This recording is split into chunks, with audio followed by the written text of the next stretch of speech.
حضرت عثمان غنی رضی اللہ تعالیٰ عنہ کی۔ حضرت عثمان اللہ کے نبی صلی اللہ علیہ وسلم کے چہرے اقدس کو تکتے رہے، دیکھتے رہے۔ کون سا یہ موقع تھا جب اللہ کے نبی حضرت عثمان کی پھوپھی کے گھر میں تشریف فرما ہوئے تو وہاں بیٹھے ہوئے تو چارپائی پر حضرت عثمان اللہ کے نبی جتنی بھی دیر بیٹھے رہے، حضرت عثمان چہرے کی طرف تک کر بیٹھے رہے۔ اللہ کے نبی نے پوچھا عثمان وجہ کیا ہے؟ فرمایا جتنی دیر آپ بیٹھے ہیں میں نے آپ کے چہرے کی جو ہے مسلسل زیارت کرتا رہا، دیکھتا رہا۔ میں صدقے دل سے کہتا ہوں یہ اتنا حسین چہرہ کبھی جھوٹ بول نہیں سکتا، اتنا حسین چہرہ کبھی جھوٹ بول نہیں سکتا۔ رحمت للعالمین، آقا دو جہاں، نبی کریم صلی اللہ علیہ وسلم، آپ مجھے کلمہ پڑھا دیجیے۔ آپ مجھے، یہ ان کے اسلام لانے کا واقعہ حضرت عثمان غنی، ان کے فضائل، ان کی شان کو میں نے پچھلے جمعہ میں بیان کر دیا۔ تو مسلمانوں وہ شہید کیسے ہوئے؟ اللہ کے نبی صلی اللہ علیہ وسلم نے پہلے انہیں شہادت کی بشارت دے دی تھی، پہلے بھی انہیں شہادت کی بشارت دے دی تھی۔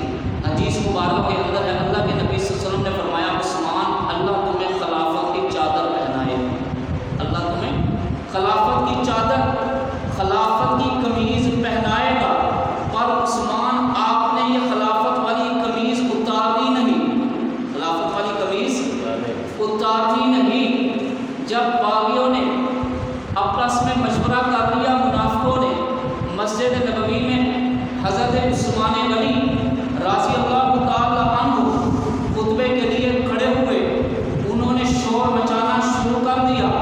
جمعہ کا دن تھا، جمعہ پڑھانے کے لیے آپ خطبے کے لیے تشریف فرما ہوئے، کھڑے ہوئے تو منافقوں نے، باغیوں نے شور مچانا شروع کر دیا۔ مسلمانوں نے تو اتنی حیا بھی نہیں آئی کہ یہ اللہ کا گھر ہے اور مسجد نبوی ہے، ساتھ روضہ رسول ہے۔ اللہ کا قرآن فرماتا لا ترفعوا اصواتکم فوق صوت النبی، اللہ نے اپنے نبی کا ادب اور احترام قرآن کے اندر بتلا دیا۔ جہاں میرا آقا موجود ہو، جہاں میرا محبوب موجود ہو، جہاں میرا محبوب تشریف فرما ہو، او مسلمانوں لا ترفعوا اصواتکم فوق صوت النبی، اونچی آواز سے بھی نہیں بولنا، اونچی آواز سے بھی اللہ نے بولنے کے لیے منع فرما دیا۔ اس آیت کے نازل ہونے کے بعد مسلمانوں حضرت ابوبکر صدیق اتنا ایسا بولتے تھے کہ اللہ کے نبی کو دوبارہ بات پوچھنا پڑتی تھی، دوبارہ بات پوچھنا پڑتی کہ ابوبکر بتلاؤ کون سی بات کر رہے تھے آپ، اتنا ایسا بولتے تھے۔ لا ترفعوا اصواتکم فوق صوت النبی، جہاں نبی موجود ہو وہاں تو اونچی آواز سے بولنا اللہ نے منع فرما دیا ہے، قرآن کے اندر ہے۔ انہیں یہ بھی حیا نہ آئی، قرآن کا بھی حیا نہ کیا، اونچا بولنا شروع کر دیا۔ حضرت عثمان غنی رضی اللہ تعالیٰ عنہ کے پاس فوج بھی ہے، خود خلیفہ بھی ہیں، سارے جنگ جو سپاہی جو ہے وہ حضرت عثمان کے پاس ہیں، لیکن انہوں نے خون ریزی کیوں نہیں؟ لوگوں ذرا سوچنا، شہادت کو قبول کر لیا، اپنا خون بہانا قبول کر لیا، لیکن وہاں خون ریزی اور فوج کو حکم نہ دیا کہ یہ 600 ہیں یا 900 ہیں، باقی ان کا مقابلہ کرو۔ جب صحابہ نے کہا آپ کے پاس طاقت بھی ہے، آپ کے پاس حکومت بھی ہے، آپ کے پاس فوج بھی ہے، ایک اشارہ کریں ہم ان کی گردنیں اڑا دیں گے۔ حضرت عثمان نے فرمایا مجھے اللہ کے نبی کا وہ فرمان یاد آتا ہے جب اللہ کے نبی نے فرمایا تھا جو مدینے کی گلیوں میں، مدینے کے شہر میں، مدینے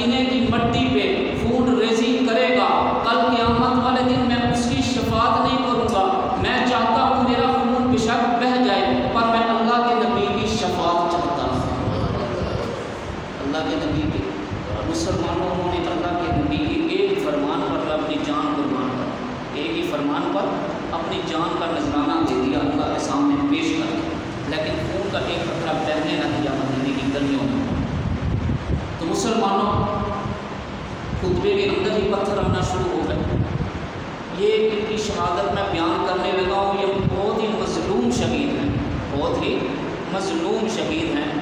حضرت حسین اہل بیت ہیں، حضرت حسین کیا ہیں؟ رضی اللہ تعالیٰ عنہ اہل بیت ہیں، ان کا مقابلہ کون کر سکتا ہے؟ وہ 3 دن پیاسے رہے، حضرت عثمان غنی 40 دن پیاسے رہے، حضرت عثمان غنی 40 دن پیاسے رہے۔ پوچھنے والے نے پوچھا، دماد رسول امیر المومنین حضرت عثمان آپ 40 دن سے پیاسے ہیں، پیاس کیسے بجھتی تھی؟ کیا آپ کو پیاس نہیں لگتی تھی؟ حضرت عثمان نے فرمایا، جب میں قرآن پڑھتا تھا اللہ میری پیاس بجھا دیتا تھا۔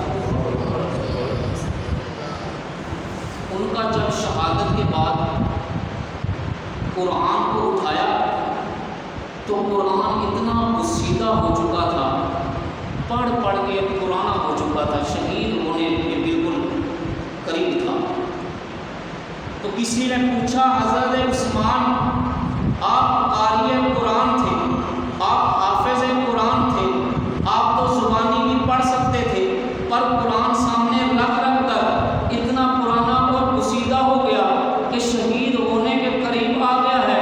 حضرت عثمان نے فرمایا، مجھے اللہ کے نبی کا وہ فرمان یاد ہے، وہ حدیث یاد ہے کہ قرآن کو دیکھنا بھی ثواب ہے، قرآن کو پڑھنا بھی ثواب ہے، قرآن کے اوپر ہاتھ رکھنا بھی ثواب ہے۔ اور مسلمانوں میں چاہتا تھا مجھے دیکھنے کا بھی ثواب ملے، مجھے ہاتھ رکھنے کا بھی ثواب ملے، اور مجھے پڑھنے کا بھی ثواب ملے۔ یہ وہ ہستی تھی حضرت عثمان غنی، 82 سال کی عمر میں شہید ہو رہے ہیں۔ کتنی عمر میں مسلمانوں؟ 82 سال کی عمر میں۔ انہوں نے کہا آپ خلافت چھوڑ دیں، باقیوں نے منافقوں نے کہا، منافقت پھیل جاتی تھی، تو آپ خلافت چھوڑ دیں تو یا ہم آپ کو قتل کر دیں۔ انہوں نے کہا، حضرت عثمان غنی نے، خلافت کبھی نہیں چھوڑوں، شوق نہیں ہے، نہ میں اس سے کوئی پیسہ کما رہا ہوں، خلافت کبھی نہیں چھوڑوں گا۔ سب نے پوچھا وجہ کیا ہے؟ انہوں نے فرمایا، اللہ کے نبی نے فرمایا تھا کہ اللہ آپ کو خلافت کی قمیض پہنائے گا، پر یہ قمیض اتارنا نہیں، پر یہ قمیض اسے اتارنا نہیں، میں شہید تو ہو جاؤں گا، خلافت کی قمیض نہیں اتاروں۔ مسلمانوں، یہ وہ ہیں حضرت عثمان غنی۔ خطبے کے اندر ہی پتھر شروع ہو گئے، وہاں سے مسلمان صحابہ نے ان کو لے کر جو ہے زخمی حالت میں ان کے گھر قصر خلافت کے اندر پہنچا دیا۔ ان کی بیوی حضرت عثمان کی بیوی حضرت نائلہ ان کا نام تھا، انہوں نے ان کی پٹی چپڑی کی، ماتھے سے پیشانی مبارک سے خون صاف کیا، لیکن باغی آگے سے گھیرا ڈالتے چلے گئے، گھیرا کلوز کرتے چلے گئے، قصر خلافت گھر کے ارد گرد گھیرا ڈال دیا۔ تو یہ ذی الحج کا مہینہ تھا، 18 ذی الحج کو آپ شہید ہوئے، تو اکثرا صحابہ حج کے لیے تشریف فرما لے گئے تھے مکہ کے اندر، تو یہ مدینہ میں تھے، بہت سارے صحابہ جنگ صحابی صفائی میں تھے، وہ حج کے لیے گئے ہوئے تھے، تو یہ مہینہ حج کا ہی چل رہا تھا، تعداد کم تھی ذرا، لیکن فوج پھر بھی تھی، لیکن حضرت عثمان مدینہ کی گلیوں میں خون ریزی نہیں چاہتے تھے، گھیرا تنگ کرتے چلے گئے باغی۔ حضرت علی نے فرمایا، میرے حسن و حسین اپنے بیٹوں سے فرمایا، آپ حضرت عثمان کے دروازے پر کھڑے ہو جاؤ اور پہرا دو، میرا حکم ہے۔ حضرت علی نے اپنے بیٹوں کو حکم دیا کہ دروازے پر کھڑے ہو کر پہرا دینا، کوئی منافق اور باغی جو ہے اندر داخل نہ ہو سکے۔ اور مسلمانوں صحابہ کی آپس میں اتنی محبت تھی کہ حضرت علی نے حضرت عثمان کے لیے اپنے بیٹوں کو جان دینے کے لیے بھی کہہ دیا، جان جاتی ہے تو چلی جائے، پر دروازے سے ہٹنا نہیں ہے، یہاں سے ہلنا نہیں ہے، یہاں سے پہرا چھوڑنا نہیں ہے۔ آج تاریخ اٹھا کر دیکھو مسلمانوں، جب حضرت عثمان غنی قصر خلافت کے اندر محصور ہو گئے، قصر خلافت کے اندر بند ہو گئے، تو دروازے پر پہرا دینے والے ڈھونڈو کون تھے؟ وہ حضرت حسن اور حسین تھے، حضرت حسن اور حسین تھے۔ اصل میں اللہ نے دکھانا یہ تھا کہ جیسے حضرت عثمان غنی اندر ہے، 40 دن سے بھوکے اور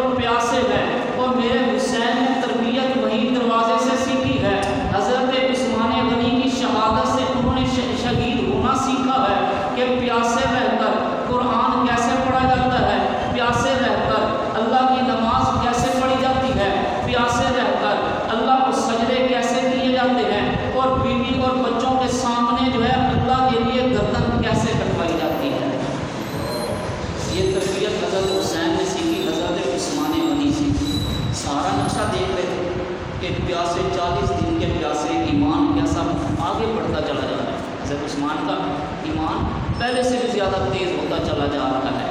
انہوں نے کہا کہ کوئی پانی پہنچائے، آواز دی تو حضرت علی مشکیزہ لے کر آ رہے تھے پانی بھرا ہوا، تو ان باغیوں نے ظالموں نے تیر مارا، مشکیزہ پھٹ گیا، مشکیزہ نیچا گر گیا، پانی گر گیا سارا۔ تو حضرت علی نے اپنا امامہ جو ہے اتار کر قصر خلافت کے اندر پھینکا تاکہ حضرت عثمان کو پتہ چلے کہ علی تو پانی دینے آ رہا تھا، آگے روکنے والوں نے روک لیا۔ علی تو پانی دینے آ رہا تھا، آگے روکنے والوں منافقوں نے ظالموں نے روک لیا ہے۔ یہ تھی میرے مسلمانوں صحابہ کی آپس میں محبت، صحابہ کا کردار، صحابہ کا اخلاق، صحابہ کا کمال، یہ وہ صحابہ تھے۔ تو مسلمانوں گھیرا اور تنگ ہوتا چلا گیا۔ کون؟ عثمان، سخیوں کے بھی بادشاہ، سخیوں کے بھی بادشاہ۔ مدینہ کے اندر مسلمانوں قحط پڑا، بھوک ہو گئی، تو حضرت ابو بکر صدیق کا دور کا خلافت تھا، تو مدینہ والے سارے اکٹھے ہو گئے، حضرت ابو بکر صدیق کے پاس پہنچ گئے، قحط پڑ گیا ہے، ہمیں اجازت دے تو ہم کل مدینہ چھوڑ دیتے ہیں۔ انہوں نے فرمایا نہیں، مدینہ نہیں چھوڑنا، میں اللہ سے دعا کرتا ہوں، میں اللہ سے دعا کرتا ہوں، آپ یہی ٹھہریں، کل تک انتظار کریں، اللہ سے میں دعا کروں گا، اللہ مدد ضرور کرے گا۔ ادھر شام ہوتی ہے، حضرت عثمان غنی کے 300 اونٹ گلے کے لدے ہوئے، گلے کے بھرے ہوئے مدینے کے اندر داخل ہو رہے ہیں۔ کسی نے پوچھا حضرت عثمان یہ 300 اونٹ کس طرف جا رہے ہیں؟ فرمایا یہ تو تجارت کے لیے جا رہے ہیں، یہ تو غلہ میں نے بیچنے کے لیے ان اونٹوں پہ اکٹھا کیا ہے، 300 اونٹ تو مدینے سے باہر جا رہے ہیں۔ انہوں نے کہا مدینے میں جو ہے قحط پڑا ہوا ہے، دوسری طرف جو ہے تاجر اکٹھے ہو گئے۔ انہوں نے کہا حضرت عثمان یہ غلہ ہمارے پاس آپ بیچ دیجیے۔ حضرت عثمان نے فرمایا آپ کتنا پیسہ دیں گے؟ انہوں نے کہا ہم دوسرے علاقے میں تجارت کرتے ہیں، فی من کے حساب سے جو ہے 40 درہم دیتے ہیں، ہم آپ کو 40 سے اوپر 10 درہم زیادہ دیتے ہیں۔ حضرت عثمان نے فرمایا نہیں، ایک تاجر ایسا ہے جو مجھے اس سے بھی زیادہ نفع دیتا ہے۔ انہوں نے کہا ٹھیک ہے، ہم 20 درہم اور اوپر دے دیتے ہیں۔ حضرت عثمان نے فرمایا نہیں، ایک تاجر ایسا ہے جو اس سے بھی زیادہ منافع دیتا ہے۔ انہوں نے کہا نہیں، ہم ٹھیک ہے پھر جو ہے 30 درہم دینے کے لیے تیار ہیں۔ انہوں نے فرمایا ایک تاجر ایسا ہے جو اس سے بھی زیادہ منافع دیتا ہے۔ انہوں نے کہا ٹھیک ہے، پھر 40 کے 40 درہم اور من پہ بڑھا دیتے ہیں، اللہ ہمارے حوالے کر دیجئے۔ انہوں نے فرمایا نہیں، ایک تاجر ایسا ہے جو اس سے بھی زیادہ منافع دیتا ہے۔ مدینے کے سارے تاجر اکٹھے تھے۔ انہوں نے کہا عثمان وہ تاجر تو بتاؤ، سارے تاجر تو یہی جہاں کھڑے ہیں، وہ تاجر کون سا ہے جو ہم سے زیادہ نفع دیتا ہے؟ انہوں نے فرمایا وہ تاجر میرا اللہ ہے جو دنیا میں بھی 10 گنا زیادہ دیتا ہے، آخرت میں 70 گنا بڑھا کر دیتا ہے، 70 گنا۔ آج ہم ہوتے تو لالچ میں پڑ جاتے، سیدھی بات، آج ہم ہوتے مسلمانوں تاجر میں اس میں لالچ میں پڑ جاتے، کتنا منافع مل رہا ہے، بیچ دیں، کیا اللہ کے راستے میں دینا، اور دیتے بھی ہیں تو وہ جو سب سے ڈھیلی چیز ہوتی ہے وہ اللہ کے راستے میں، یہ بس اللہ کے لیے ہے۔ اور بچے میں مدرسے میں جو بچہ داخل کرانا ہے جو ذہنی طور پہ کمزور ہے اس کو مدرسے میں داخل، جو ذہین ہے نا اس کو دنیاوی تعلیم پہ لگا دیں۔ اللہ کو کون سی چیز دے رہے ہیں میرے بھائی، یہ آپ کو کیا نفع دے گا؟ جب وہ ہے مفقود ہے، مضبوط ہے، ذہنی طور پہ کمزور، تو وہ تجھے کل قیامت والے دن نیکیاں بھی اتری دے، کیسا تو نفع کر رہا ہے، کیسی تجارت کر رہا ہے مسلمان۔ حضرت عثمان غنی نے فرمایا حضرت ابو بکر صدیق اور صحابہ سے یہ 300 اونٹ لدے ہوئے گلے کے ہیں، سارے کے سارے میں اللہ کے راستے میں قربان کرتا ہوں۔ اسے کہتے ہیں غنی، اسے کہتے تھے حضرت عثمان غنی۔ تو مسلمانوں گھیرا تنگ ہوتا چلا گیا، آخرکار باغی جو ہے دیوار پلان کر اندر آئے اور حضرت عثمان پر جو ہے لوہے کی ایک بڑی سریا تھا اس سے وار کیا۔ تو میں نے پہلے بھی ذکر کیا قرآن کیسے وہ پڑھتے تھے، تو جب شہید ہونے لگے تو پھر بھی سامنے قرآن پڑھا، پھر بھی سامنے قرآن پڑھا۔ آج ہمیں توفیق نہیں ہوتی ایک صفحہ پڑھنے کے لیے، اتنی توفیق نہیں ہوتی، آدھا صفحہ پڑھنے کی بھی ہمیں توفیق نہیں ہے، ٹائم ہی نہیں ہمارے پاس، کیونکہ ہم بڑے قیمتی ٹائم ہی نہیں ہے. تو مسلمانوں تو وہ قرآن کی تلاوت کر رہے تھے تو انہوں نے فصل یکفی کا حملہ، ان کے پڑھنے کا طریقہ یہ تھا حضرت عثمان غنی کا کہ ایک دن چھوڑتے اگلے دن پورا قرآن ختم کرتے تھے. خلیفہ بھی تھے، بادشاہ بھی تھے، جمعہ بھی پڑھاتے تھے، خطبہ بھی دیتے تھے، درس و تدریس بھی کرتے تھے، تجارت بھی کرتے تھے، ایک دن میں قرآن کا ختم بھی کرتے تھے. تو پڑھ رہے تھے فصل یکفی کا حملہ، اس ایت پر انگلی رکھی، ادھر سے جو ہے سریہ لگا سر مبارک کے اندر، خون کا قطرہ گرا.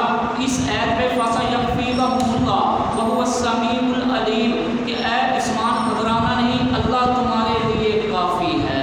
اس کا ترجمہ کیا ہے؟ فصل یکفی کا حملہ، اللہ کا ساتھ، اللہ کافی ہے.